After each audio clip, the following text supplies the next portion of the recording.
Bobby Digital, appreciate the $5 super chat. He says, my room size, 14 by 12. My processor is the Anthem AVM 70. Fantastic, man. I just got that in for review. Need to get that set up and calibrated in my setup so I can check that out. So congratulations on that. Will I benefit from adding top middles for Atmos? I'm assuming you have 4 and you're wanting to go to 6 Atmos speakers. 14 by 12 isn't a huge room. That's a little room. So I'm not sure that you would need 6 Atmos. My room is 13 by 19, but 4 foot of that front is a cabinet. So effectively my room, like the actual space where my speakers are, is basically, not counting my my LCR that's behind the screen, but everything in the room, we're talking 13 by 15. So it's not much difference than yours. And I'm not sure that I could see myself adding 6. So I'm not sure that you're going to really gain that much by doing that.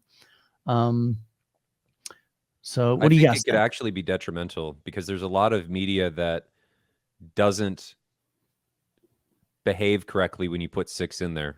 Jonathan, is it still the case where especially like Disney behaves very differently when you have 6 and it's actually not using the correct channel mappings? It actually wants to use like the front heights and not the tops and some other really weird stuff when you have 6, but 4 behaves more appropriately. I think that's right, Ryan. I actually have not had a whole lot of experience with 6 yet because none of the guys in Kansas City have it yet, and I don't have it yet. Right. But just what I read on the forums. You hear that? He said yet.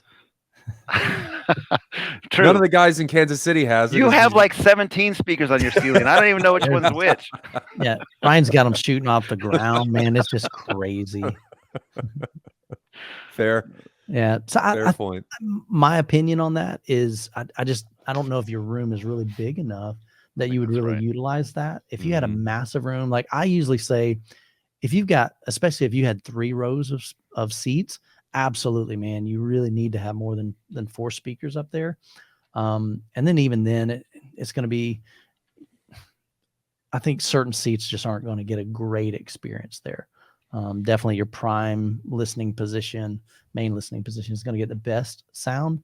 But I think you save your money, man. Enjoy your setup. I know it's one thing for us to always like say, man, how can I take this a step further? What else can I invest in? How much more money can I spend? Sometimes we need to just sit back and go, dude, I got a kick butt system. Yeah. Let's just enjoy this for a little while. But yeah, I don't think you necessarily need them. And we talked about this last night at the get together. Build the system and think about the characteristics of your room and the hardware. So the reason I have so many channels, one is because I've lost it a little bit. I was about to say you have issues. Yeah, I have issues. But the other one is because my speakers are characteristically very narrow dispersion. Yeah. Sure. So like my bass layer, if I did just a 5-channel bass layer, I would have holes everywhere because they're only 30 degrees of dispersion. So I put the number of speakers I have in my room because of the characteristics of my room. It's very long, and because of the speakers itself. So if you have a small room and your speakers have high dispersion, like Jonathan, I think you would actually be doing yourself a disservice with running 6 on your ceiling, given I just need their one dispersion. One you just need one speaker, just one whole theater, just one speaker. That's it. Center point. That's it. One source. I tease, of course. But think about what makes sense for you and what your speakers are designed to do and your room. And I think 4 is going to be plenty. Less is more is in a lot of these situations. Don't try jamming a bunch of stuff in there just because, higher numbers is just because you can. Yay.